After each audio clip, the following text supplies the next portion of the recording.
All right, so now that the weekend of partying is over, at least trip home has to happen. But so what is the Forgotten Angels Brap Star getaway? What is it actually? What was it like? Well, it was obvious. It was fantastic. It was awesome. It was great. It left you speechless. But why does it? Well, the reason being, one, okay, I want to walk away from this, and I walked into it a little starstruck. I mean, there were so many personalities there that you see on TV, and I kept telling people all weekend, it's like the original Willy Wonka movie, where the little kid gets to go into the TV set and be with all the country western movie stars. And that's what it felt like. You're walking around, you're seeing Amanda Zittle, you're seeing Shea Tree, you're seeing Shay Lisi, you're seeing Hertzie Wheels, you know, Mike Branch. And they're all over the place. Adam Sandoval. I can keep going on. Abductuals. They were everywhere. Everywhere you turned, there was somebody, and I was a little starstruck at first. And then I realized that they're just very plain people.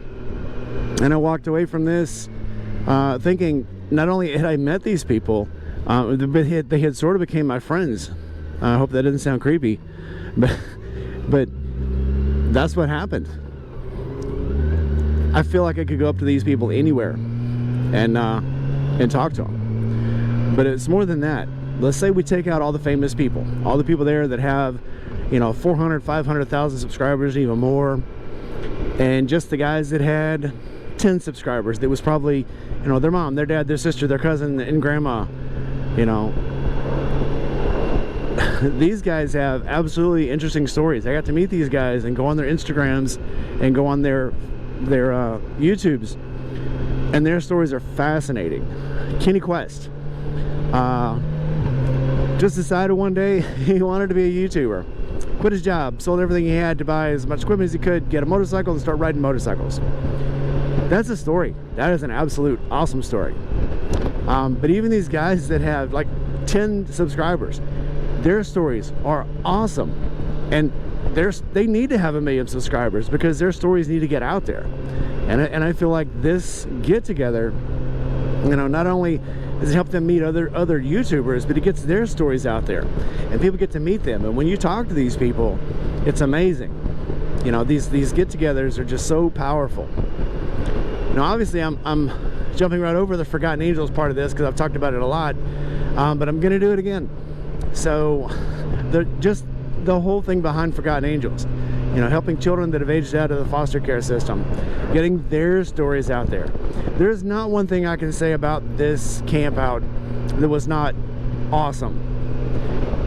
If you don't go to these campouts, if you don't sponsor these campouts, if you don't go to campouts like this, you should. I am positive that I have made lifelong friends this weekend at this campout. And I have no doubt that everybody there feels the exact same way.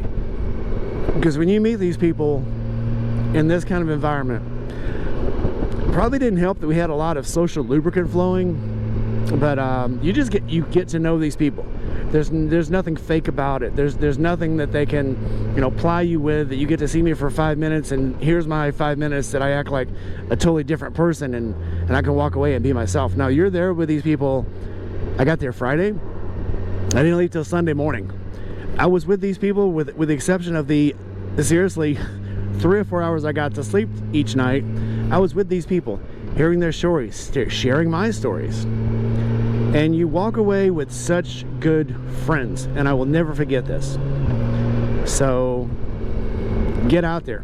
It's like Amanda Zittle says, go do the thing. Do the thing. Get out there. Don't doubt it. Just do it. Don't doubt it. Do it. And you'll never regret it. You will never regret any of the things you have done in life. Your biggest regrets will come from the things you didn't do. I regretted last October. I wanted to go to the camp out, and I thought, well, this and that, and here's another reason, and I'm just not going to do it. And I regretted it.